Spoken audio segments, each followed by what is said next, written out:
A reading from the first letter of Paul to the Corinthians. I am reminding you, brothers and sisters, of the gospel I preached to you, which you indeed received and in which you also stand. Through it you are also being saved, if you hold fast to the word I preached to you, unless you believed in vain. For I handed on to you as of first importance what I also received, that Christ died for our sins, in accordance with the Scriptures, that he was buried, that he was raised on the third day, in accordance with the Scriptures, that he appeared to Cephas, then to the 12. After that, Christ appeared to more than 500 brothers at once, most of whom are still living, though some have fallen asleep. After that, he appeared to James, then to all the apostles. Last of all, as to one born abnormally, he appeared to me. For I am the least of the apostles, not fit to be called an apostle, because I persecuted the church of God. But by the grace of God, I am what I am, and his grace to me has not been ineffective. Indeed, I have toiled harder than all of them.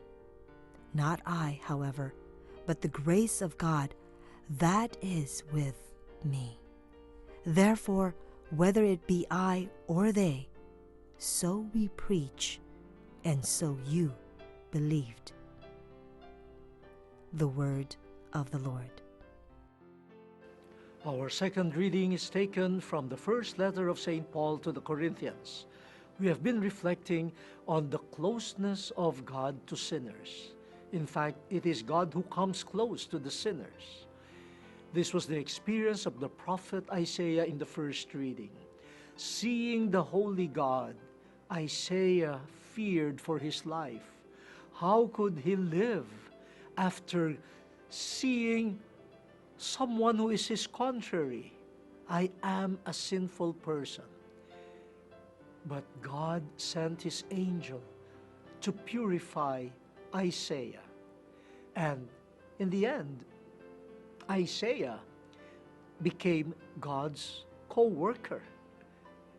The sinner, embraced by God, becomes a prophet of God. This is very different from how we human beings operate. If you're different from me, then I have no use for you. But here, God comes to the one who needs his presence, the sinner. This is a similar experience in the New Testament of many people who are called by Jesus Christ.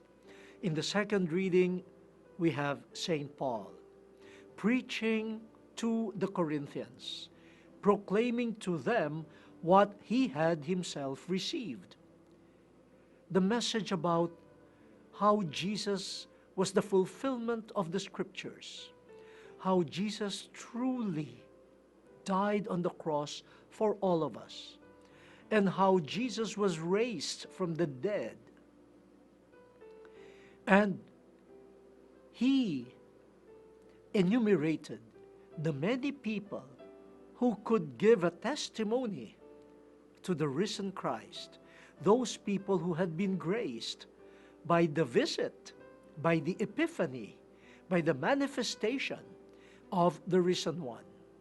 And least of all, the last of all, he said, the risen Lord appeared to me. And St. Paul considers himself the least, not only in time, the last to have seen the risen Lord, but the least in the sense that he was the most undeserving. He was not just a sinner. He systematically, deliberately participated in the persecution of the church, meaning he was going against Jesus Christ and the community that was formed by the risen Lord. Yet, according to St. Paul, only by God's favor, the mysterious mercy and favor of God, did he, who was undeserving, did he become an apostle. He said, I don't even deserve the name apostle, but by God's grace, Jesus comes to him. Jesus appears to him.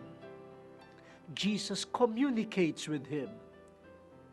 He who is a great enemy of Jesus and the church. And now, the story ends the way the first reading ends.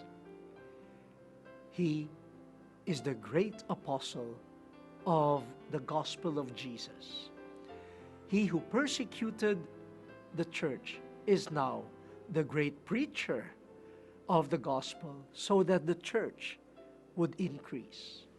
Thanks to the mercy of God. Thanks to God who comes close to sinners.